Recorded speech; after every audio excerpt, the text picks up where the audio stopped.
Panorama group, जो सोचता है वो करता है। आपके अपने सपनों का आशियाना।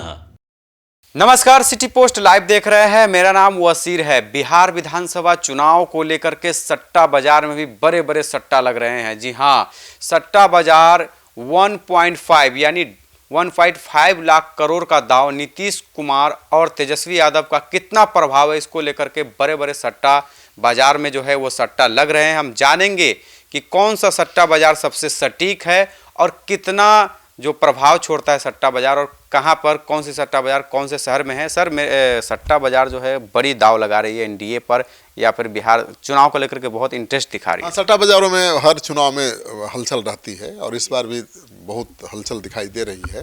राजस्थान के फलौदी से लेकर दिल्ली, मुंबई, हापुड़, आगरा, भोपाल, मेहसाना, कोलकाता तक देश के 9 प्रमुख सट्टा बाजारों का एक सामान्य अनुमान सामने आया है और सभी सट्टा बाजारों में नीतीश कुमार के नेतृत्व में एनडीए की सरकार बनने जा रही है। सर, सट्टा बाजारों के अनुमान के अनुसार किसको कितनी सीटें मिल रही है?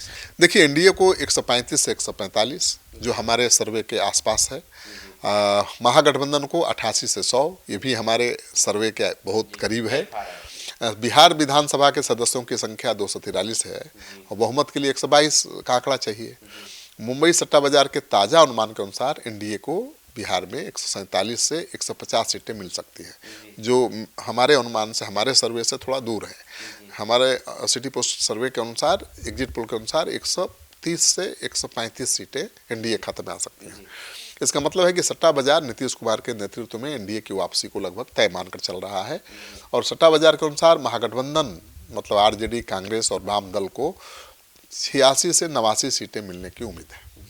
सर, सट्टा बाजार के अनुमान के अनुसार भाजपा, आरजेडी और जेडीयू को कितने सीटें मिल रही है? सर हाँ, बिल्कुल अलग अलग आप जानना चाहते हैं तो बीजेपी को 70 से 72, नीतीश कुमार को की जेडीयू को 60 से 65, आरजेडी को 66 से 68 मतलब 70 तक। कुल मिलाकर मुंबई सट्टा बाजार एनडीए को स्पष्ट बहुमत दे रहा है और महागठबंधन 100 के अंदर सिमटता हुआ दिखाई दे रहा है। एक रोचक बात यह है कि महागठबंधन के लिए मुंबई का भाव 1-1 है या फलौदी से बेहतर दिख रहा है, जहां महागठबंधन को 88 से 91 सीटें दी गई हैं और इससे पता चलता है कि मुंबई के सट्टुरियों का आत्मविश्वास थोड़ा कम हो गया है, लेकिन फिर भी महागठबंधन की स्थिति कमजोर दिख रही है। सरकार बनाने की स्थिति में महागठबंधन नहीं दिख रहा। सर, इस बार कितने करोड़ रुपए का सट्टा बाजार पूरे बिहार में लगाया गया है? सर देखिए, मुंबई सट्टा बाजार के अनुमान और भाव आप जान लीजिए, पार्टी गठबंधन को ध्यान में रखकर तय होता है। तो एनडीए के लिए 150 सीटों का है और उस पर 1 लगाया गया है। 150 नहीं, 150 सीटों पर सबसे ज़्यादा, मतलब ज़्यादा लोगों को विश्वास है कि 150 सीटें आएंगी एनडीए को, तो वो 1 नंबर पर है, मतलब सबसे ज़्यादा रेट है वहाँ। महागठबंधन को 89 सीटें आने का अनुमान है, उस पर सबसे ज़्यादा लोगों ने दांव लगाया है और बीजेपी 70 से 72 पर 1.97, मतलब पॉइंट जैसे बढ़ता है वैसे कम नीचे आता है। जेडीयू 62 से 64, इस पर भी वही हाल है, 1.97। आरजेडी 66 से 68, 1.97। ठीक है, दूसरे चरण की वोटिंग के बाद मुंबई के सट्टुरियों का आत्मविश्वास थोड़ा कम हुआ है और लेकिन फिर भी एनडीए की सरकार बनती हुई दिखाई दे रही है। एनडीए के भाव में गिरावट आई है थोड़ा सा, जैसे 150 से 139-45 पर आ गया है, तो उससे क्या फ़र्क पड़ता है? सरकार बनाने के लिए तो 122 का आंकड़ा ही काफ़ी है और महागठबंधन के भाव में थोड़ी बढ़ोतरी हुई है 89 से 94 या 97, उससे कोई फ़ायदा नहीं है क्योंकि सरकार बनाने के लिए तो 122 का जादुई आंकड़ा चाहिए। तो यह बदलाव मामूली है और इससे एनडीए की जीत पर कोई असर नहीं पड़ता है हुआ दिखाई दे रहा है।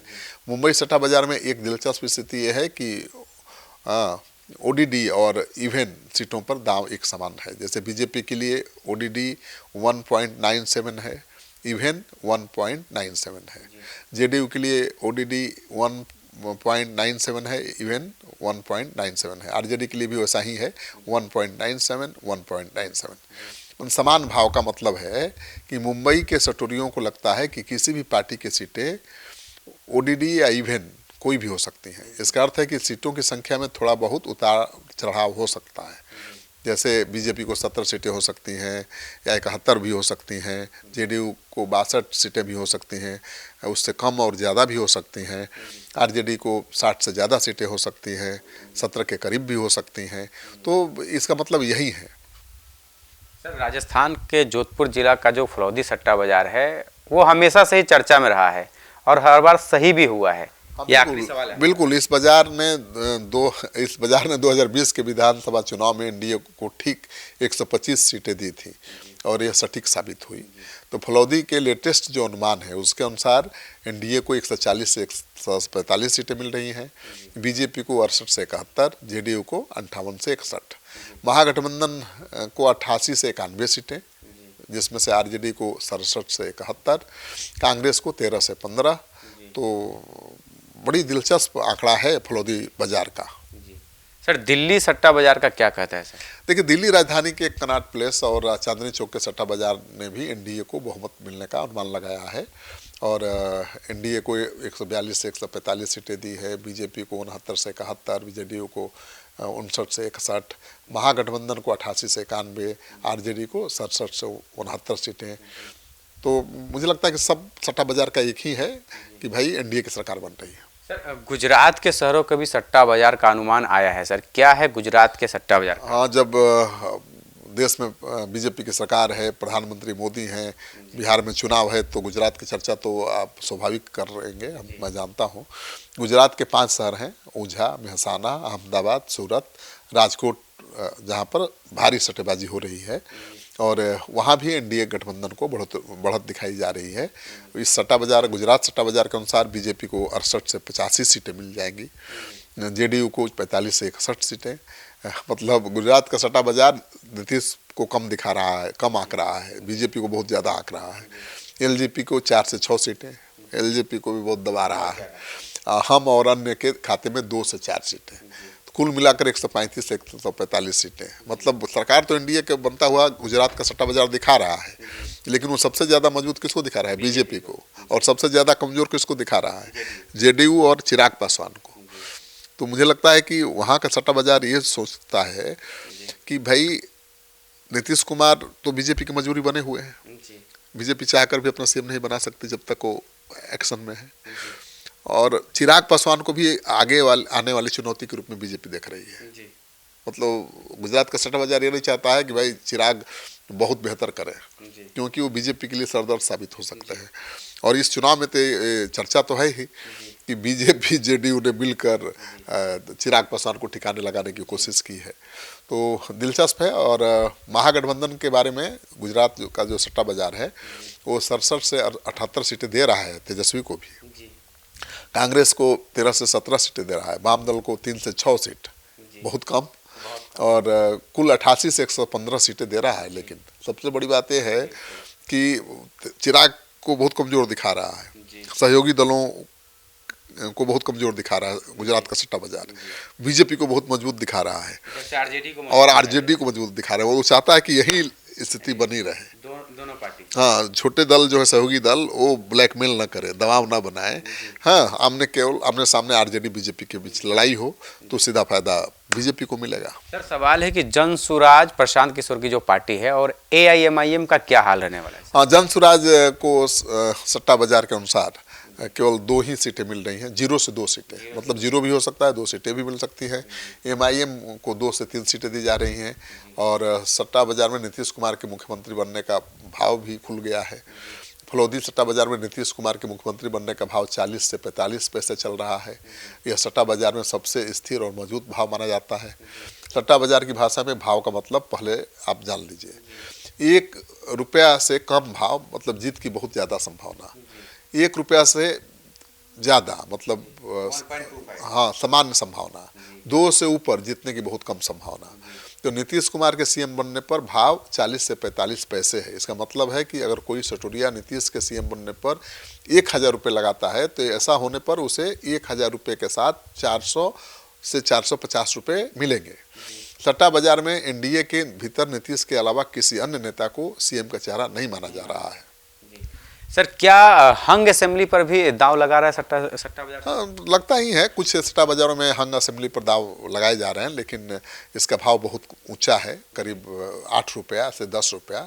इसका मतलब है कि सट्टोरियों को हंग असेंबली की संभावना बहुत कम दिखाई दे रही है। फलौदी सट्टा बाजार के एक मुंबई बुकी के अनुसार मुश्किल से 2 से 3% लोग ही हंग असेंबली का दाव लगा रहे हैं।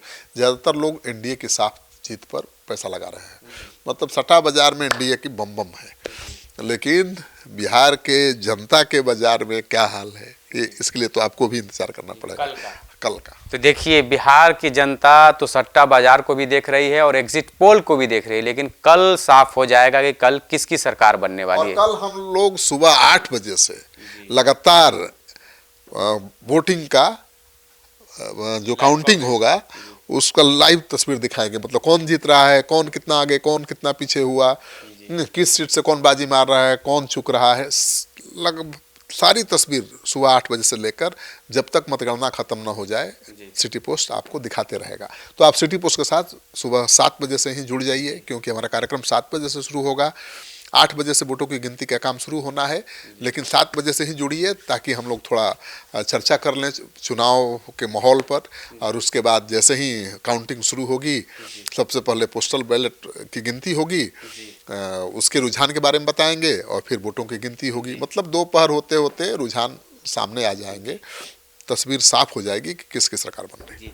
तो कल सुबह 8 बजे से आप हमारे साथ जुड़ जाए और सीट बाय सीट कौन से प्रत्याशी आगे चल रहे, कौन पीछे चल रहे, सभी का डेटा बाय डेटा आपको बताया जाएगा। लाइव कवरेज होगी सिटी पोस्ट लाइव के दफ्तर से और आप देखना ना भूलें, क्योंकि सबसे तेज नतीजा यहाँ दिखाया जाएगा। फिलहाल इस खबर में इतना ही। बन रहे हमारे साथ, धन्यवाद।